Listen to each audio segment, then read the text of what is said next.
Obesity is no longer something that only affects adults. Childhood obesity has been brought to our attention recently because there has been a dramatic, rapid increase in childhood obesity here in the United States, but also around the world.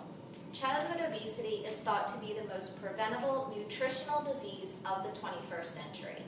To give you an idea of the dramatic increase, here is a recent statistic. The percentage of obese children aged 6 to 11 has more than doubled in the past 2 decades. 6.5% obesity in 1980 to 17% obesity in 2006. The percentage of obese adolescents aged 12 to 19 more than tripled, from 5% in 1980 to 17.6% in 2006. I'm a first-time mother of a 10-month-old baby girl, and her nutrition is very important to me.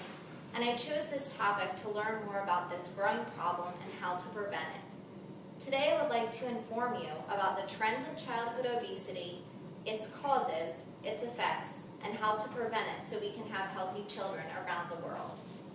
The United States has the greatest obesity rates. These rates are calculated by deriving a child's body mass index and referencing the age and sex of the child. Let's get started by looking at the causes of childhood obesity. Some causes of childhood obesity are uncontrollable factors. Our genes and ethnic origin play a role in causing obesity. In the U.S., African American families were identified as the highest risk group for developing obesity in childhood and adulthood. A child with 2 obese parents is 40% more likely with 1 obese parent and 80% more likely to develop obesity with 2 obese parents. A child's socioeconomic group increases or decreases the risk factor of obesity. For example, a family with a lower income living in a rural area has a higher risk for childhood obesity. Due to a lower income, food choices are limited, communities are often less safe with higher crime rates, making parents hesitant to let their children outside to play and get the physical activity they need. Other causes of obesity are external factors that can be regulated and prevented. Poor eating habits contribute to obesity. The National Diet and Nutrition Survey of kids 4 to 18 years old found diets include saturated fat, sugars, and salt at levels above the recommended level. Food portion size has increased, and children now expect larger portion sizes, and consuming them may be a learned behavior. Children have low energy levels due to the lack of physical activity. The opportunity for children to partake in physical activity has decreased significantly. Instead of going home and riding a bike, having a catch, playing at a park, or jumping rope outside, kids are indoors watching TV and playing video games. Parents are often fearful to let their children outside due to heavy traffic and having no safe place for them to play. Exercise is important for children in order to maintain appropriate metabolic rates and may also aid in controlling their appetites. Children spend more time in school than anywhere else away from home.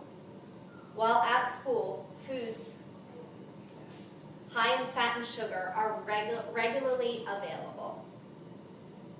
Few states make requirements as to the amount of time kids need for activity each day. As a result, there is a lack of physical activity in schools. 4% of elementary schools, 8% of middle schools, and only 2% of high schools provide daily physical education. Advertising and media are also causes of childhood obesity. It is reported that the food industry spends 75% of its $450 million budget to target children by advertising cheap, high-energy dense foods and increasing portion sizes. Fast food is cheap and convenient, making it hard to pass up on a busy day when there's no time to cook a healthy dinner. Kids spend more time watching TV where fast food advertising runs rampant, encouraging them to eat fast foods with their visual and auditory messages. Parents also play a part in the fate of their children, with a lack of knowledge concerning nutritional value of various products, and also by lacking the ability to correctly read packaging label contents. This leads to bad food choices. Children also learn behaviors from their parents, so if their parents overeat, most likely the children will as well. Now that you know something about the causes of childhood obesity, let's look at its effects. The effects of childhood obesity are associated with adverse physical, mental, and emotional health.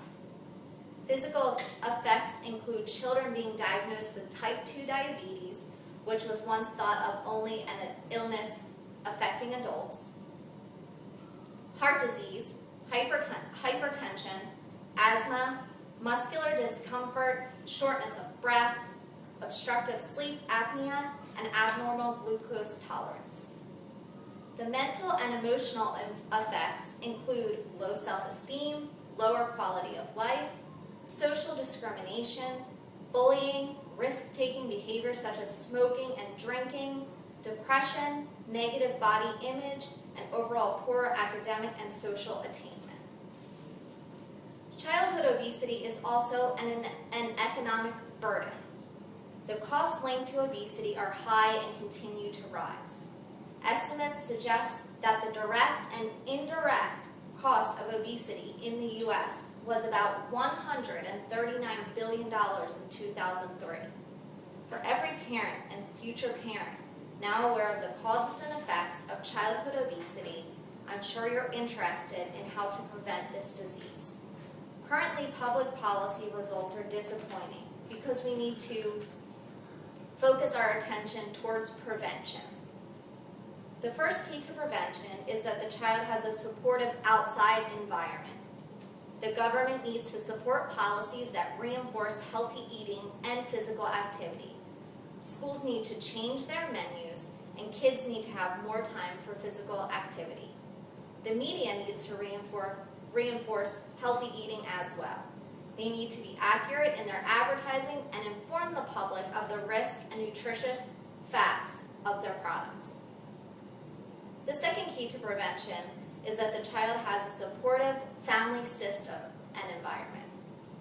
Parents need to be educated to support a healthy lifestyle and choices.